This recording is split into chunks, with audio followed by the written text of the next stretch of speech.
So P2 is a Christmas horror film that was released in 2006, and this was directed by Franck Khalfoun, if I'm pronouncing that correctly, and also produced and written by Alexander Aja, or Aja. Sometimes I go with Aja, but I think it's pronounced Aja. Regardless, Alexander Aja is pretty big name in horror. The Hills Have Eyes remake, Crawl more recently, the crocodile movie. And with him writing this, automatically I felt like I was into a good start. I had kind of heard of this horror film before, but I never really connected it to be a Christmas film. I just actually, like, I came across it and I'm like, that looks familiar. Yeah, that definitely looks familiar. And I didn't know it was a Christmas film, but I automatically threw it onto my list of films to watch this month because I had never seen it before. And since it's Christmas themed, I thought I'd check it out. Wes Bentley is also in this film, who plays the antagonist. He was in American Beauty as the really emotional kid, you could call him, the one that cries over a plastic bag, for anybody who's seen the movie. He always plays kind of a off-key kind of character, and he definitely does in this movie, my god. But what we have going on is, it's a small cast. We have this young woman who works at this office building, and this is Christmas Eve, and she's about to leave and drive to a Christmas gathering that she's having. However, when she's about to leave, she gets kind of locked in and is unable to get out. She even tries calling a cab and is unable to get out of the building and is basically confined to this parking lot. Hence why it's called P2 or parking level 2 or whatnot. And she's basically kidnapped and tormented by this really crazy and out of his mind lunatic security guard who watches the place overnight and whatnot. So this guy is off his rocker. We all know this, but throughout the film, you notice that basically he's doing all this from a sense of loneliness, as well as being absolutely batshit insane. He holds this woman. He sets this entire like table of wine and turkey and like a Christmas dinner. And right before this happens, actually, too, she has a run in with him, and he's already kind of being a little pushy with, you know, why she never talks to him, why she's not opening up about her life, you know, like just getting really a little too close for comfort, you could say. And then, you know, you're kind of already you're kind of already noticing that this guy is going to be the main villain, and then he ends up being. But yeah, he chains her to a table, and he's basically acting all nonchalant, like trying to have a conversation with her. And when she doesn't want to answer his question, she's like, he keeps saying like, I'm just being friendly and all this stuff.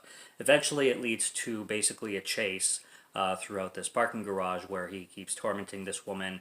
There's a scene where he has this man tied to a chair basically on a lower level of the parking garage, and he takes this girl there, and there's this really, really brutal and violent kill in that scene that I won't spoil, but I will say that it is absolutely horrendous. For anybody who hasn't seen it, it's there. This film delivers heavy on the gore, and obviously so with Frank Kaufman directing, or Khalfoun, and Alexander Aja behind it as well.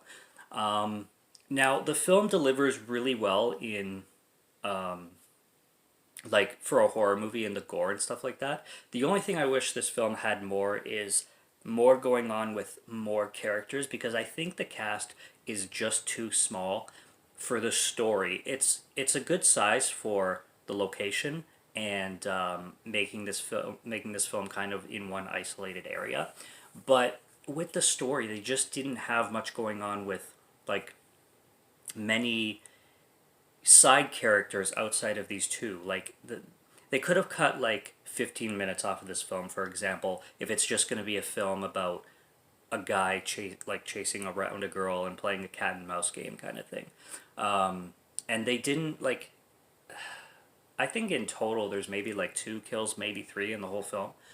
There is an animal kill, so there is like some brutality involving a dog. I will just say that for anybody who's squeamish over that kind of stuff. Again, that scene is done very brutally, and when it comes to the gore and the practical effects, man, does this film go for it. Like, this film delivers in some violent and brutal acts when it does. And not even did the film need more of that, but it definitely needed a little bit more density and story. I think that's where this film kind of not came apart, but got a little bit repetitive with certain things. Other than that, it was okay. It's definitely a great Christmas horror, and something that'll deliver in that. It's got like great Christmas music to it. They drop Blue Christmas by Elvis Presley. There's just also this really creepy, kind of weird Elvis Presley dance that the main antagonist does. Wes Bentley is a very good villain in this movie. And yeah, they drop Santa Baby, they drop a bunch of classic Christmas songs throughout the film that really add to like the aesthetic of the whole thing. I would definitely recommend watching. It's streaming on Tubi again, and it's not a waste of your time. It's definitely worth a check if you're into horror in general, and if you're looking for like a Christmas themed horror movie to watch. I don't know about if it's going to be like a classic for Christmas time, but I definitely wouldn't avoid it if it's on, and I definitely wouldn't say like skip it or anything like that. It's a good time, and if you like practical effects, if you like good, well done horror and brutal kills, although it doesn't deliver a lot of them, when it does deliver them, they are done very well. So that's basically everything that I have on P2. And yeah, go check it out if you can find it streaming somewhere. So subscribe to Morgan Film Fan if you like to listen to my voice, or if you like my film reviews. I'll be back with more real soon. Check out the ones on the channel already. And until next time, have a good one, and cheers.